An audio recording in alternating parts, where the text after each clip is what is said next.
Évadez-vous dans un cadre verdoyant et paisible d'une propriété abritant 4 hébergements indépendants de 75 mètres carrés, dotés chacun d'une piscine privée.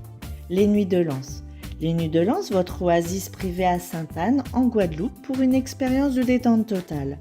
Plage à 10 minutes, parking privé et Wi-Fi gratuit, ainsi qu'un espace commun, barbecue avec table. Les Nuits de Lens. Téléphone 06 90 32 72 37. 06 90 32 72 37. Mayotte, actualité.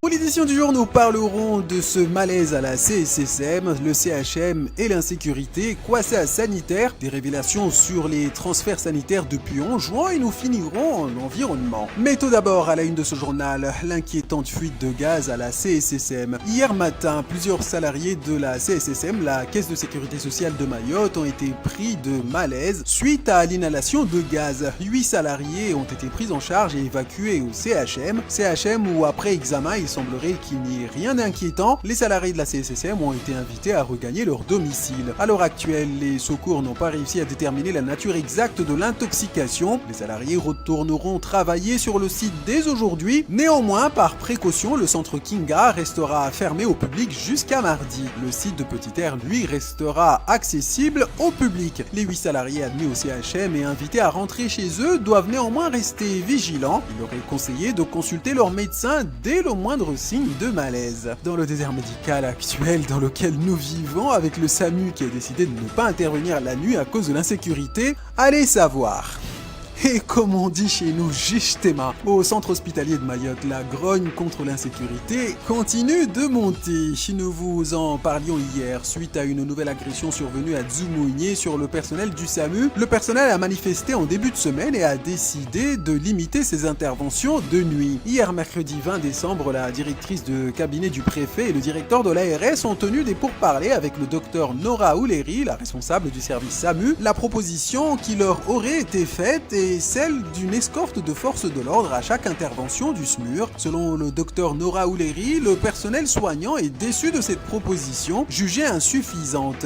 L'un des soignants a affirmé que, je cite, « Nous partons travailler et nous revenons avec la peur au ventre ». Fin de citation. Le docteur Nora Ouleri a expliqué que, je cite, « Ils sont hors sol. J'ai le sentiment que les administratifs de la préfecture ne comprennent pas nos situations de travail ». Fin de citation. En effet, la préfecture raisonne à moyens constants. Or, le personnel craint qu'en cas de zone de conflit simultanée à différents endroits de l'île, les forces de l'ordre se trouveraient dans l'incapacité d'accompagner les soignants sur le terrain. Et comme lorsqu'on parle d'insécurité, l'immigration clandestine n'est jamais bien loin, un étrange balai de Kwassa inquiète en cette fin d'année. Sous couvert d'anonymat, une source interne aux forces de l'ordre a fait part d'un récent constat. Il s'agit d'un balai incessant de Kwassa VIP transportant quelques passagers comoriens, mais aussi des marchandises de contrebande et des animaux vivants. Ici, la récente croissance de l'immigration clandestine en provenance d'Afrique peut s'expliquer par les récentes inondations ainsi que les tensions liées aux élections dans certains pays. Il est toutefois hasardeux de chercher à expliquer cette augmentation soudaine de Kwassa en provenance d'Anjouan ces dernières semaines. Les autorités intensifient la lutte contre l'immigration en mer, mais cette croissance de Kwassa VIP avec des hommes mais aussi des marchandises de contrebande et surtout des animaux vivants est extrêmement inquiétante dans la mesure où il y a clairement un risque d'introduction d'animaux potentiellement malades à Mayotte.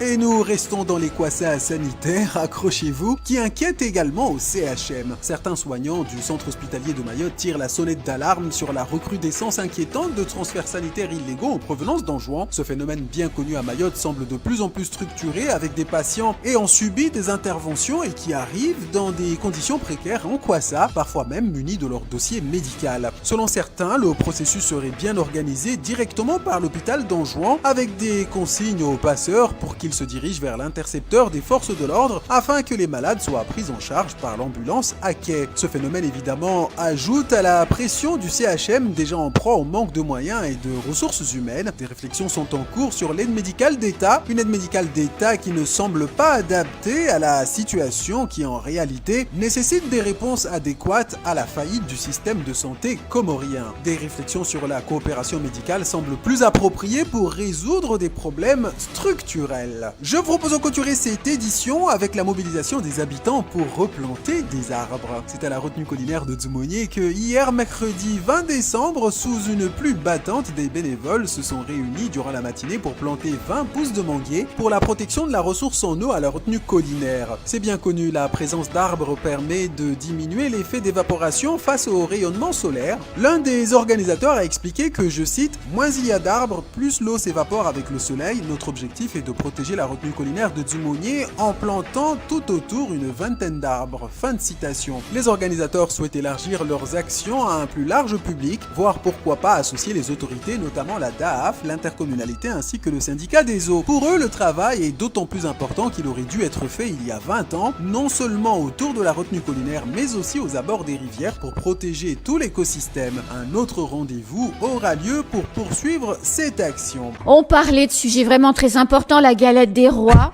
J'étais en train de dire, je vais vous en ramener une de Paris. Et Christophe dit, tu vas ramener une galette des rois du Sud. Non, mais enfin, j'ai une tête de quelqu'un du Sud. Moi, je suis une fille du Nord. Je vais vous ramener une galette à la frangipane. Et même, je vais même faire mieux que ça. Je vais même vous en ramener une flamande, dites donc. Une vraie. Oh, mais c'est pas possible, ça. Non, mais une galette des rois à la pomme. Mais ça existe même pas, en fait, chez moi. C'est un péché capital. Enfin bon, on va dire que c'est la fin de l'année, ouais. Qu'on peut dire n'importe quoi, n'est-ce pas ? Il reste demain encore. Oui, gardez de bonnes blagues pour demain. Oui. En attendant, redevenons sérieux, parce que hier, notre président de la République, Emmanuel Macron, a pris la parole à la télévision. Tout le monde attendait de voir ce qu'il allait dire.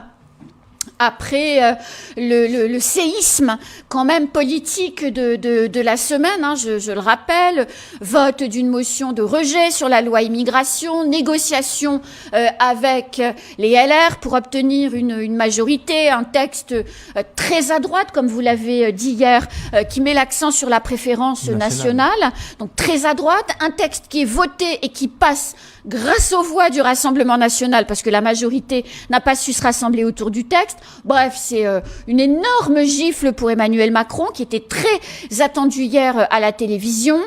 Comment avez-vous trouvé la prestation du président de la République ? A-t-il été convaincant ? Non, je te laisse, c'est toi qui l'as suivi, c'est ton président. C'est ton président, si c'est oui, le président ça des Français. C'est surtout le tien. C'est notre président à tous. Voilà. C'est notre président à tous. Merci. C'est notre président. Alors, l'exercice n'était pas simple parce qu'en fait, on s'attendait à la base, en fait, une allocution où il débite et il explique un petit peu. Alors, c'était pas du tout ça. Il était dans une émission où il y avait des chroniqueurs, en fait, qui l'interrogeaient. Et il y a eu pas mal de débats. Donc, moi, ce que je retiens à la question, on va faire simple, il a été convaincant sur les sujets, en tout cas, où on l'attendait, sur l'immigration, expliquer pourquoi, en fait, c'était utile pour le pays et en quoi, en fait, ça allait évoluer. Il a été, en tout cas, il a été convaincant. Après, et je l'ai trouvé particulièrement sur les sujets de société, sur les sujets, en tout cas, qui tournent autour de l'école, sur le cyberharcèlement, sur le sport. Je pense qu'on est encore sur notre fin parce qu'on va attendre peut-être l'allocution du 31 décembre et même mieux l'année prochaine avec de vraies propositions politiques, peut-être sur du remaniement, sur ce qu'il avait annoncé également sur le fait de dire qu'il va avoir une vraie nouveauté, et là il nous a laissé une piste avec une nouveauté autour de l'école. On attend de voir en fait pour 2024 ce qu'il nous proposera. Voilà. Ouais, écoutez, je pense que j'ai pas pu en regarder en tout cas son allocution, mais ce qu'il en ressort en tout cas de ses anciennes allocutions, c'est plus il en fait et moins il y a d'infos dessus. On a l'impression que les gens restent sur leur faim en fait quand ils l'écoutent, c'est-à-dire que avant, quand le président de la République il s'exprimait, il y avait tout un débat qui s'en suivait à la suite, de dire bon, voilà, qu'est-ce qu'il a dit, où est-ce que ça va en faire, etc. Et puis là finalement, même quand je regarde actuellement l'actualité, c'est pas tellement commenté. Non, je suis qui d'accord montre avec que, vous. en réalité, il n'a pas dit grand-chose. Il n'a Et- pas Il été est 6 extrêmement heures, il est convaincant. 4 heures, Et- donc on va et- attendre la Oh, Et, mais euh, Cassandra, oui, d'habitude, non, mais quand il prend la d'habitude, parole, oui, c'est une pluie fait. d'articles Alors, il y avait un partout. breaking news là sur des chaînes comment on appelle Oui, ça, non, les mais- chaînes d'information en continu où justement ils ont eu le temps de débattre, de commenter. mais, sur, Il n'y a pas sur eu ça. d'article Il y a qui pas fera eu- date dans et- le et- monde, et- il n'y a et- pas eu et- d'article par qui rapport à fera ce date qui- dans par le rapport à Figaro. Bah, ce qui s'est attendre. passé, par rapport à ce qui se Mais passait oui. avant et par rapport aux premières allocutions d'Emmanuel Macron Mais qui oui. étaient extrêmement commentées. On parlait là, même maintenant- des millions de personnes qui le suivaient. Il y a même pas, j'ai même pas Exactement. lu Et puis ça là, ce matin. maintenant, bon, ben, il y a pas grand-chose qui me laisse à penser qu'en fait, il n'y a pas de nouvelles fracassantes qui sont sorties. Et quand on regarde, ben, il est actuellement sur des œufs qu'il ne souhaite pas casser. Donc Ça va voilà, être dur. ça va être dur. Moi, ce que je retiens Exactement. aussi, c'est qu'il a expliqué longuement, en fait, sur le sujet de l'immigration, le tournant que la France est en train de prendre, expliquer que, en fait, le texte, parce que ce qu'on entend, c'est que ça, c'est porté par en tout cas, c'est des idées idéologiques du Front National, alors que Mais c'est faux. alors, pour Emmanuel Macron, en tout cas, ce qu'il a essayé d'expliquer, de convaincre, en fait, aux chroniqueurs et plus largement aux Français, que c'était pas du tout le cas, qu'il y avait une demande qui était faite par les Français et qui répondait en fait à la demande. Et donc il a tenté d'expliquer, de rassurer les Français. Il a tenté également par ses arguments par rapport à ce projet immigration en disant à sa majorité, on peut comprendre en fait le vote que vous avez eu, il est légitime. On peut comprendre également la démission du ministre C'est un non-événement, hein. de la santé. Mais aujourd'hui, voilà, c'est le curseur qui est porté. Il y avait besoin en fait de ce projet de loi immigration, c'est fait et on va voir comment ça va avancer ensuite. Et ensuite, ce qu'il a dit également, c'est que sur le projet immigration, ça va être publié à Au Conseil constitutionnel, oui. mais ça risque également d'être retoqué. Ça risque également d'être retoqué, en tout cas sur certains articles. Voilà. En tout cas, et on l'avait dit sur ce plateau il y a plusieurs semaines, hein, que beaucoup de personnes, notamment Sacha Lullier, souhaitaient passer ensuite au Conseil constitutionnel pour pouvoir faire sortir les parties qui lui gênent et puis en fait édulcorer le texte et c'est ce qu'il ne souhaite pas exactement la population Alors, de toute française. façon, on va voir ce qui va se Mais je passer pense au que niveau le- du Conseil Le constitutionnel. fait mais... que le président lui-même en parle de son propre texte en disant de toute façon il y a certaines parties qui risquent de ne pas passer, ça envoie quand même un mauvais signal par rapport à votre travail. Je veux dire, normalement vous faites un travail, vous êtes fier de votre travail, puis là vous faites un travail, le dire, bon, de toute façon vous inquiétez pas. Je note quand même, on verra ce que dira le Conseil constitutionnel, mais et c'est là qu'on verra aussi l'indépendance de toutes ces structures. Quand la loi sur la réforme des retraites a été votée, dans la douleur aussi, hein, pas la même et dans la douleur aussi, beaucoup attendaient que le Conseil constitutionnel sanctionne un certain Oui. nombre d'articles, ce qui n'a pas été le cas. Exactement. Donc on verra, et c'était le texte du gouvernement. Aujourd'hui, ce n'est pas le texte du gouvernement. On verra comment va se comporter le Conseil constitutionnel. Ça sera politiquement très intéressant de voir ça. Autre sujet dans l'actualité ce matin, c'est cette multiplication inquiétante des kwassa sanitaires en provenance d'Anjouan, où selon des témoignages de personnes qui souhaitent rester anonymes et qui sont au CHM, arriverait de plus en plus de kwassa sanitaires comportant, avec à bord 1 ou 2 passagers. Quelquefois, les passagers sont encore connectés à leur bouteille d'oxygène. Ils ont systématiquement leur dossier médical avec eux. Ils sont dans des kwassa dédiés, il y a qu'eux. Et le passeur a cette particularité de foncer sur les intercepteurs pour être pris en charge, ce qui fait que l'ambulance est au quai de débarquement à l'arrivée de l'intercepteur pour que les malades puissent être pris en charge et selon les témoignages, arrivent au CHM, des patients qui ont été opérés la veille ou l'avant-veille à Anjouan et qui arrivent ici parce que là-bas, ils sont allés au maximum de ce qu'ils pouvaient faire et qui arrivent ici pour la poursuite des traitements.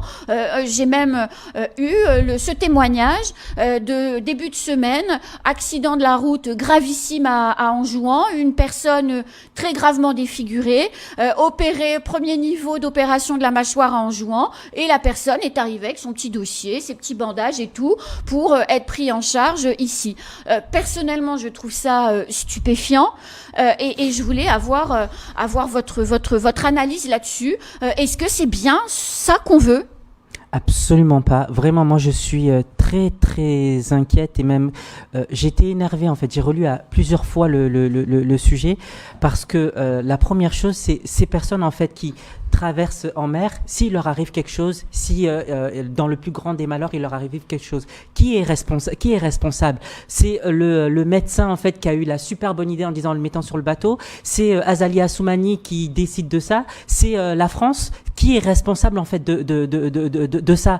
Donc non, déjà, moi, il y a des vies humaines, en fait, qui sont en danger en faisant ça. Après, le deuxième sujet, c'est on peut pas se leurrer. La France, par le biais de Mayotte, est un territoire riche et les territoires qui sont autour des territoires, on va dire, un peu plus pauvres, vont venir chercher, en fait, une meilleure qualité de vie. C'est un fait, c'est un constat, il faut le reconnaître. À nous de pouvoir mettre, en fait, des politiques beaucoup plus fortes en matière de migratoire pour pouvoir, en fait, freiner, en fait, l'arrivée de ces personnes-là, ou à nous de mettre, en fait, des politiques, en fait, de coopération avec ces pays, en fait, pour pouvoir le faire de manière, on va dire, légale, parce que ces personnes-là peuvent, s'il n'y a pas la possibilité, en fait, de se faire soigner chez eux, ils peuvent, en fait, avoir des passerelles de manière officielle pour pouvoir permettre, en fait, de se faire soigner. Mais il y en a des passerelles officielles qui sont censées exister, mais les médecins d'Anjouan disent eux-mêmes que c'est trop long à mettre en œuvre et que pour le pronostic de survie de la personne, c'est mieux de prendre le Kwassa. Ils sont fous de faire des trucs comme ça. Non. Enfin, il faut pas se mettre la tête dans le sable, c'est ce que disent les gens et les professionnels de santé. Écoutons-les, entendons-les. Oui, tout à fait. Écoutez, pour moi, les ressortissants comoriens doivent absolument payer, en tout cas, leurs soins. Le fait qu'on ait cette gratuité de soins qui est une exception nationale, parce que ils doivent absolument payer leurs soins ou prendre une assurance pour pouvoir le faire. Et puis pour moi, ce sera vraiment ce qui pourrait stopper une bonne fois pour toutes le fait qu'on arrive pour se faire soigner, en tout cas au CHM. O News Radio sur outremernews.fr.